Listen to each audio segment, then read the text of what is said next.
pusula o'ynaydigan qizlar bilan faqat xo'sham yo'q qarang. Uni quvlab chiqarish ma'no nisbatan osonli bir ish. Turing. Birdamdan keyingi yuz transnaq imtihon qatnashadigan mening bir yurtliq do'stim bo'ladi. U yaqindalam Shanxaydagi bilim oshirishini tugatib qaytib kelgan. Mana bu uning materiali. Shunga sizni birdamdan keyingi yuz transnaq imtihonda mumkin bo'lsa uningga bir 10 ko'zda qarab qo'ygan bo'lsa deb kirgandim. Agar do'stingiz siz degandek iqtidorli bo'lsalar, shirkatimizning ishiga uningga har vaqt ochiq. Rahmat Ayzon, undaq bo'lsa men chiqay.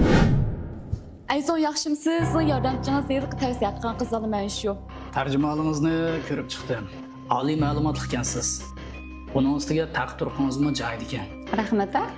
Sizdan yana bir savol so'rab boqay. Pusula o'ynashni bilamsiz? Ha, albatta bilaman. Naqsh aytishni bilman. Kechda sirkib qolsam do'yinni pikimi qilib qo'ymadi. Mening shu naqsh aytadigan, pusula o'ynaydigan qizlar bilan faqat xo'sham yo'q qarang. Siz Chiqsangiz bo'ldi. so'raymi nima bu?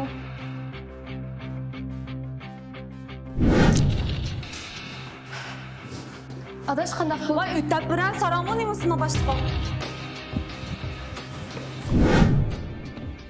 Do'stingiz haqiqatan iqtidorli ekan. Lekin sizning deganingiz mening ko'rganim bilan o'xshash chiqdi. Nima?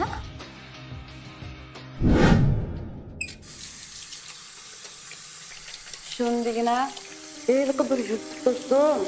Voy, yilqi sarang'da ko'rmish chiroy bog'u, dilti chiroy. Shu bo'lmamdi.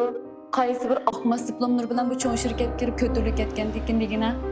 Biroq bu ikki joyni anglamishi-ku ma'no nisbatan.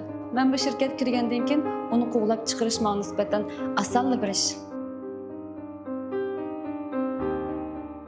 Siz do'stingizning bir yuzini ko'rib, yana bir yuzini ko'rib boqmabsiz. Mo'tabar shirkatimiz xizmatchi qabul qilganda iqtidordan boshqa axloq fazilatga alohida e'tibor berishimiz kerak. Iqtidor bo'lmasa, o'rgansak bo'ladi. Lekin odamiylikni hech nimaga setib olib bo'lmaydi.